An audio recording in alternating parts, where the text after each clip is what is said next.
championnat, 3 équipes avec une moyenne à plus de 2 points par match, donc des parcours de champions.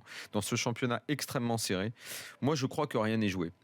Monaco peut bien avoir l'étiquette de favori, ça ne change rien. Il n'y a que 3 points, un petit peu 10 matchs maintenant, 30 10, points encore à distribuer, tout rond. Mais la différence de ils ont 4 points d'avance. Supplémentaire. 4 points. Enfin, supérieur. Il y a... c'est une défaite. Alors vous allez me dire, ouais, mais où est-ce qu'ils vont aller perdre un match, Monaco, Bordeaux ou Lyon, par exemple, et ça peut suffire. Il va plus y avoir le droit à beaucoup de faux pas. Peut-être que je n'aurais pas tenu, et certainement pas tenu ce discours si Paris avait fait match nul contre Nancy. On n'est pas passé loin du scénario catastrophe samedi après-midi, parce que Paris s'en sortait pas, parce que Nancy, quand ils ont fait le double poteau là, ça pouvait très mal se finir. C'est une vraie victoire de champion, la victoire de Paris contre Nancy. Celle de Monaco aussi contre Nantes, où sans faire un bon match, ils leur collent une tartine. Aussi. Ça ressemble aussi. Et celle de Nice, c'est aussi une victoire de champion. C'est ça. Le Celta Vigo a joué sérieusement, mais c'est le Barça qui a été hallucinant. On a vu le meilleur Busquets depuis 2 ans. On a vu face au Celta Vigo le meilleur Rakitic de la saison. On a vu un Messi qui marchait sur l'eau.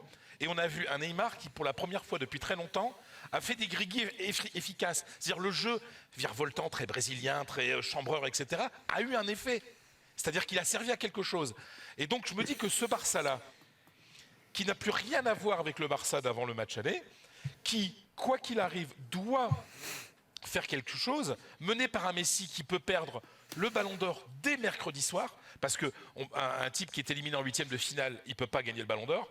Donc, et voir Ronaldo en cas de victoire du Real, voir Ronaldo revenir à 5 partout, il y a tellement d'éléments qui entrent en jeu, je vous le dis, je ne sais pas dans quelle langue ils vont le dire, remontada en catalan ou remontada en espagnol, ou dans les deux, mais oui, je pense que le Barça peut le faire.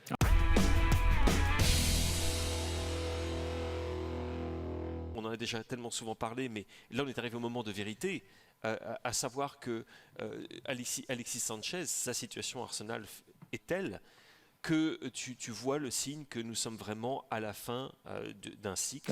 Ouais. Le mal est tellement profond. Pour qu'Alexis Sanchez se retrouve dans cette situation-là après cette saison, encore une fois, qui sent le rater, tous les problèmes.